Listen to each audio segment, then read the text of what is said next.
Ce campement précaire n'était pas prévu pour durer.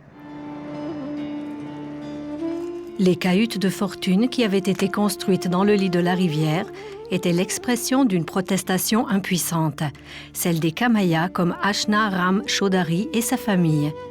Kamaya est le nom donné aux anciens esclaves du Népal. Une loi a aboli l'esclavage en 2000. L'État a alors attribué à ces gens privés de leurs droits quelques centaines de mètres carrés de mauvaises terres qui ne suffisent pas pour survivre. Un Kamaya s'apparentait à un esclave. Il appartenait presque aux propriétaires terriens. Lorsque nous avons été affranchis, nous ne possédions rien.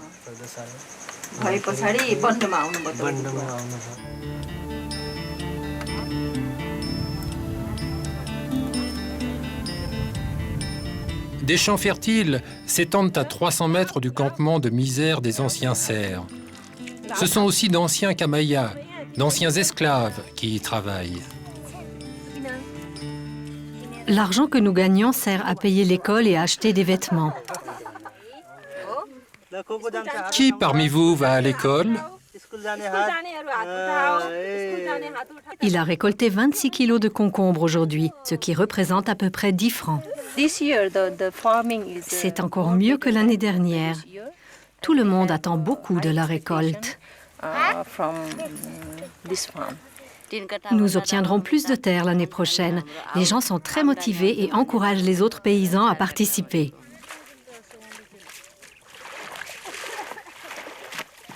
À l'origine, le riverbed farming, c'est-à-dire l'agriculture dans le lit des rivières, était une idée des émigrés indiens. Pendant la saison sèche, ils exploitaient une partie des larges lits des rivières, qui ne sont totalement noyés que pendant la saison des pluies.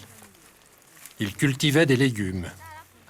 Helvetas et ses partenaires ont développé ce procédé.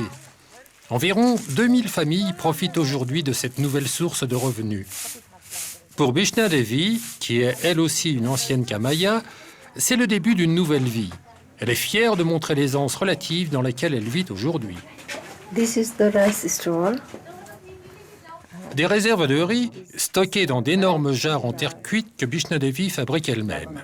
Ici, dans les basses plaines népalaises, le riz constitue la base de l'alimentation. Les quelques 1000 mètres carrés de mauvais sol que le gouvernement a octroyés aux Kamayas suffisaient à peine à nourrir une famille. Et les paysans ne pouvaient jamais rien vendre. Donc, pas d'argent liquide. Donc, pas d'éducation scolaire. Encore moins l'espoir d'une vie meilleure. Aujourd'hui, c'est très différent. Les filles de Bishna Devi ont des projets d'avenir.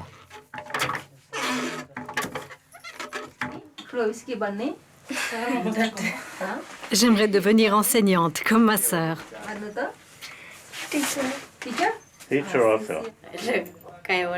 Je suis analphabète. J'ai été élue présidente du groupe d'épargne des femmes parce que je suis dynamique et que je m'entends bien avec les gens. Voilà 3 ans que nous cultivons des légumes dans le lit de la rivière. Les enfants vont à l'école et nous avons pu acheter 2 bœufs.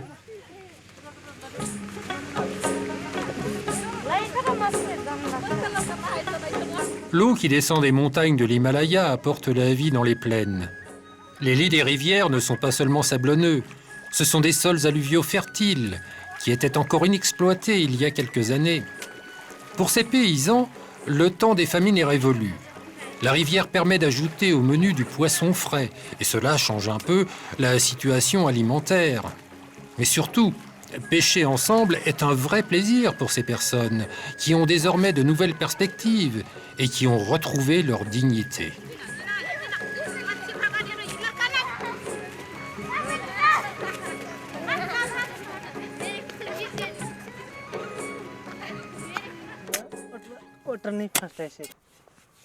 Mais ici comme ailleurs, on n'a rien sans rien. Le riverbed farming, l'agriculture dans le lit des rivières, nécessite un apprentissage. Il ne faut pas planter trop près de l'eau. Une averse soudaine pourrait provoquer une crue qui entraînerait l'inondation des jardins. Les légumes doivent être cultivés dans des tranchées pour que l'eau de la nappe phréatique vienne irriguer les racines. Par ailleurs, tous les sols ne conviennent pas. Il faut voir les grains noirâtres dans le sable. Cela signale la présence de micro-organismes attestant de la fertilité du sol. Avec le soutien d'Helvetas, Ashnaram Chaudhary, ancien esclave, a reçu une formation de conseiller.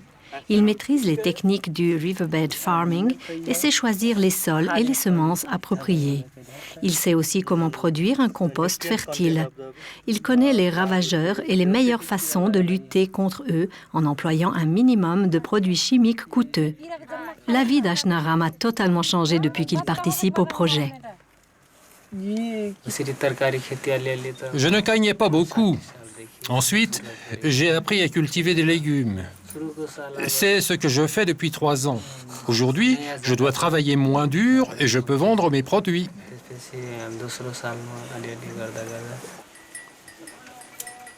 Krishnapur, un petit village idyllique à première vue.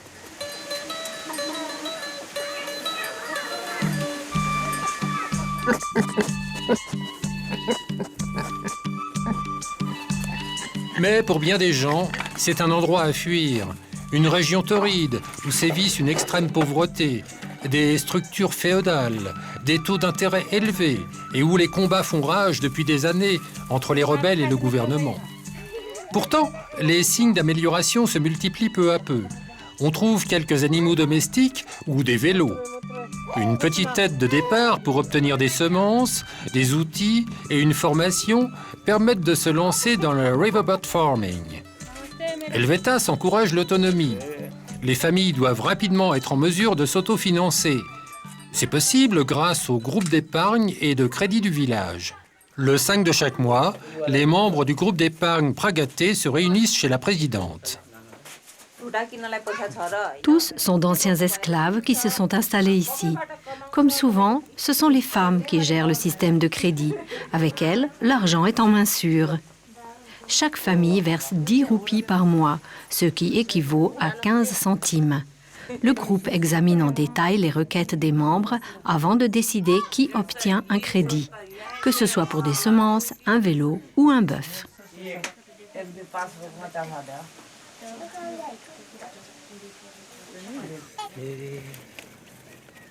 Nous sommes au mois d'avril.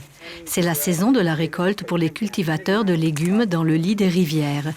Ces agriculteurs produisent essentiellement des concombres qui sont particulièrement adaptés à cette méthode culturale, ainsi que des pastèques ou des courges. Certains paysans ont déjà testé la culture d'autres produits, à leurs frais et sur des terres louées.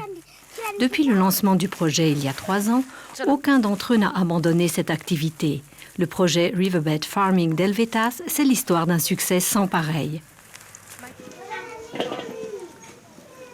Paradeshine Devi et Bhagiram Chaudhary participent au projet depuis le début. Ils disposaient auparavant de 1000 mètres carrés de terre louée. Aujourd'hui, après leur 3e saison, ils ont 1300 mètres carrés.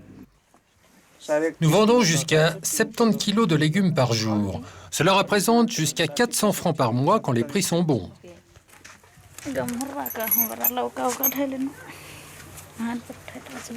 C'est le cas en ce moment, car les légumes frais sont une denrée rare pendant la saison sèche.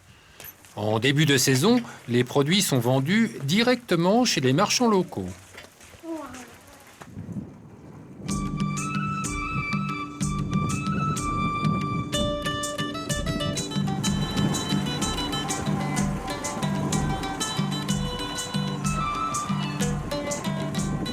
Paradeshine Devi et Bhagiram sont constamment sur les routes pendant les 2 mois que dure la récolte. Les anciens esclaves sont devenus de petits entrepreneurs. Pour eux, l'argent était auparavant synonyme de dette envers le propriétaire terrien. La montagne de leurs dettes grossissait chaque année à cause des intérêts élevés, ce qui les condamnait à une dépendance à vie. À présent, ils se font payer en espèces sonnantes et trébuchantes, et cet argent leur appartient.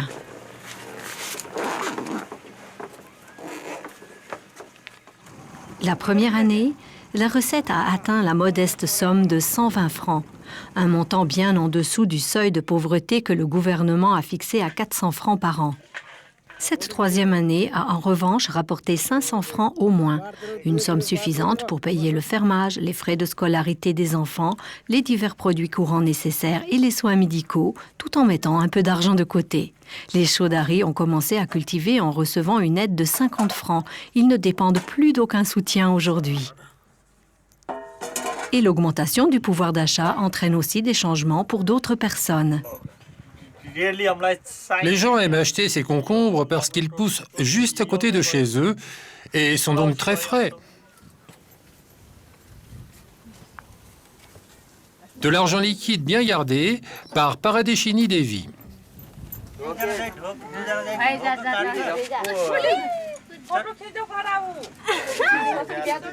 Une fête est organisée pour l'équipe de tournage suisse et les collaborateurs d'Helvetas qui ont mis sur pied et développé ce projet.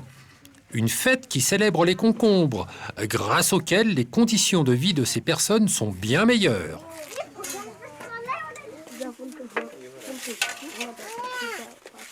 « 2000 familles profitent du riverbed farming aujourd'hui. Et les terres adaptées à cette méthode sont suffisantes pour que 5000 familles puissent en vivre. Pourtant, ce chiffre ne représente qu'une petite partie des nombreuses familles sans terre qui dépendent de soutien. L'idée est d'instaurer un tournus. Après 5 ans, les agriculteurs devraient avoir gagné assez d'argent pour acheter leur propre terrain et laisser à d'autres la possibilité de cultiver la terre dans le lit de la rivière. Ashnaram ne peut pas encore se projeter si loin. Il vient de surmonter la pauvreté la plus extrême et pour la première fois, la vie est belle pour lui et sa famille. Quand nous avons vu que d'autres paysans cultivaient dans le lit du fleuve, nous avons demandé aux autorités villageoises à pouvoir disposer aussi de terres. Elles nous ont donné l'autorisation et Helvetas nous a fourni des semences et des outils. Toujours plus de paysans arrivent maintenant. Nous ne voulons pas lutter contre les nouveaux, mais travailler avec eux. Nous-mêmes souhaitons continuer. Plus tard, nous espérons avoir assez d'argent pour acheter notre propre terrain.